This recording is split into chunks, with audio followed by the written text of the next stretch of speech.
Hi, this is Ian Chose, and I'm going to talk about what I did to fix my garage door. That garage door right there. But first, I want to thank you for the privilege that it is to have your attention for these next few minutes.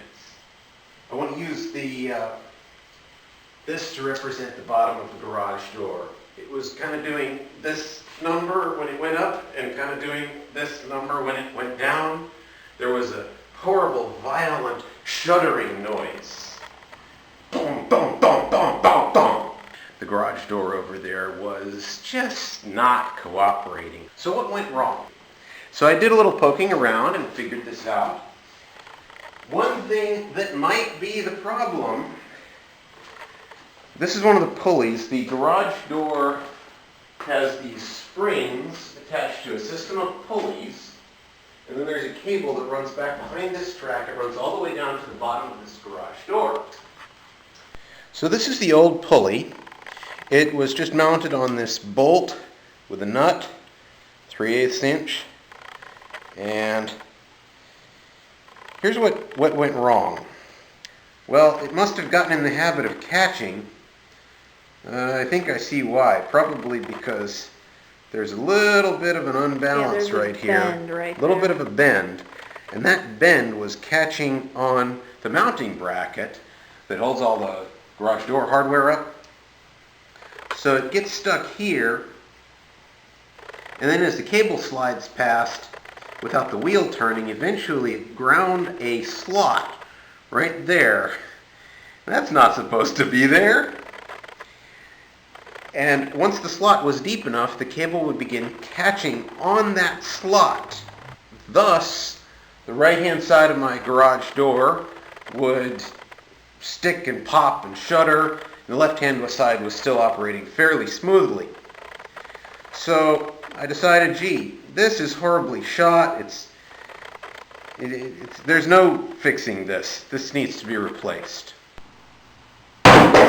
So the first thing I did is to start by looking up what I needed to replace on the internet. I checked the websites of, the big two hardware stores had it, but they didn't have it in stock, at least not in my neighborhood.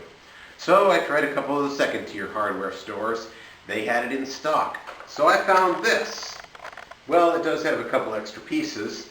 All I'm actually going to use is this pulley wheel, the nut and the bolt in there, and actually I might find a use for the bracket. We'll see. So first, a couple words about safety when working on garage doors. These springs are under quite a bit of tension. If that cable goes flying, it's going to be bad news. Before you work on the springs, or before you work on anything connected to them, which the cables are and the pulleys are, you want to bring them to as little tension as possible. We do that. I have this disconnected from the automatic garage door opener. You can usually do that by yanking on this. Lift your garage door up. You'll notice the springs are now under essentially no tension. I'm going to be using this quick shop-made tool to control the cable and put a V-shaped notch in. Using this tool from way back here, I should be well out of the way of any problems. Hey, what's this in my hand? Oh yeah, possibly the most important rule is to wear these safety glasses. And I'm going to wear some gloves. So I'm a step or two up on my ladder, and I have leverage on the cable. I'm just going to come around and pop it. You heard that noise, right? But now that the cable is off of the pulley, with one hand over here, I should be okay to handle the cable. So I can reach up and down, and here's putting the cable back on the pulley, gently. I'm going to tell you it's a lot easier to install the pulley with the garage door in the down position. Because as you can see here, we clearly have access to the area where the pulley is supposed to be. It isn't right now because I removed it earlier. So now that I have the parts out of the package, I want to take another look at this pulley. The bearing right here in the center, some balls around the outside. This part moves freely. It's not sealed. Dust and dirt can get in there. I don't find most of the factory lubricants are very good at repelling dust and dirt. Well, this product sold for bicycles. They call it a dry lube. It isn't really dry, but the idea is it has little particles of wax in it. It literally sheds the dirt and crud and corrosion away from the chain of a bicycle. They call it chain lube. Don't worry about the particular brand. Shake that up really good before you use it. I've put a few drops of the lubricant in there, and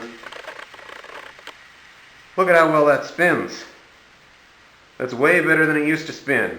It used to take quite a bit of effort. So if that keeps spinning like that, I'm sure we'll have a very happy garage door opener. Another thing I want to point out about this, where I removed the old pulley, it had been sort of digging into the support just a little bit. So I've decided that I am going to use that extra mounting bracket, and I'm going to lay it right up here to give a little bit of extra space between the pulley itself and this mounting bracket. We'll slide this over here. Slide the whole mess. This is a tricky little thing.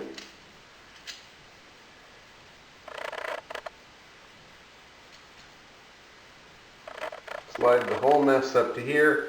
This is the hole my old pulley was mounted from. Just take the nut back behind, get it caught on the bolt, spin it by hand, set this out of the way of the path the cable will take, and once it's hand tight, okay, looks like this one is a different style from my old one. It's requiring a screwdriver on this end.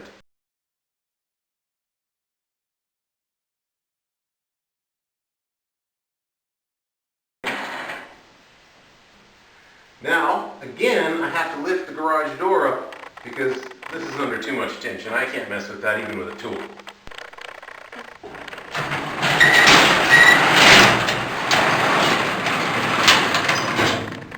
I'm going to take and pick up the cable right there in that notch, twist the tool, but you'll get it. Pick up and twist the tool, and now we can, with any luck, mount cable over the pulley. Well, if that doesn't work out for you, as it's not working out for me, there's always the good old handyman approach of doing it by hand.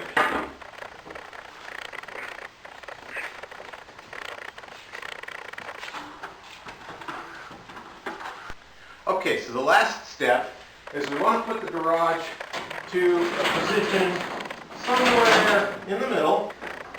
This up, we'll push the button to open the garage and close the garage door.